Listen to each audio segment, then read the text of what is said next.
Perseteruan antara dua pengacara top, Rasman Nasution dan Tony RM, kembali memanas dan menjadi sorotan publik di berbagai kesempatan. Kedua figur ini sering terlibat dalam adu argumen sengit di program televisi ternama, Rasman Nasution, seorang praktisi hukum yang dikenal bernada tinggi saat berdebat, berseteru dengan Tony RM, kuasa hukum dari Peggy Setiawan.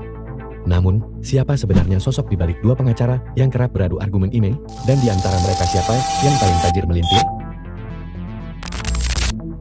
Rasman tak segan menyebut Tony RM sebagai pengacara kampungan yang baru menginjakkan kaki di ibu kota dan minim pengalaman. Namun, Tony RM menanggapi ejekan itu dengan tenang dan bijaksana. Ia mengakui asalnya dari Kabupaten Indramayu.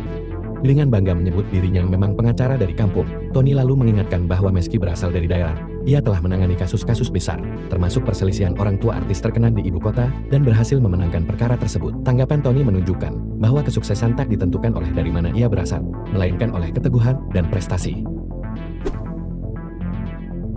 Tony RM, pengacara asal Indramayu, menjadi pembicaraan hangat setelah diketahui bahwa ia rela tidak meminta bayaran atas jasanya dalam membela Peggy Setiawan, tersangka dalam kasus viral Vina dan Iki Cirebon. Keputusan Tony untuk tidak dibayar ini ternyata bukan tanpa alasan. Ternyata Tony RM termasuk pengacara yang tergolong kaya. Rumahnya yang megah, lengkap dengan interior mewah dan fasilitas eksklusif seperti kolam renang pribadi, membuktikan kemapanan finansialnya. Dengan kekayaan itu, Tony menunjukkan bahwa ia tidak hanya mengutamakan materi, tetapi juga dedikasi dan integritas dalam profesinya. Hal ini yang membuat Tony rela mengawal kasus Peggy Setiawan tanpa bayaran.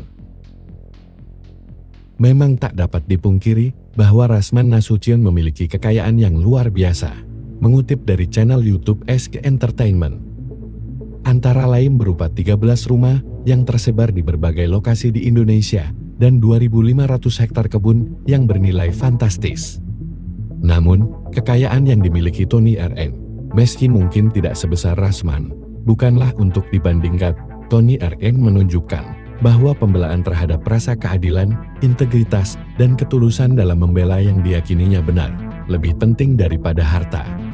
Keputusan Tony untuk tidak meminta bayaran dari Peggy Setiawan bukanlah tentang kekayaan, melainkan tentang komitmen dan nilai-nilai yang dipegang teguh oleh seorang pengacara yang berjuang demi keadilan.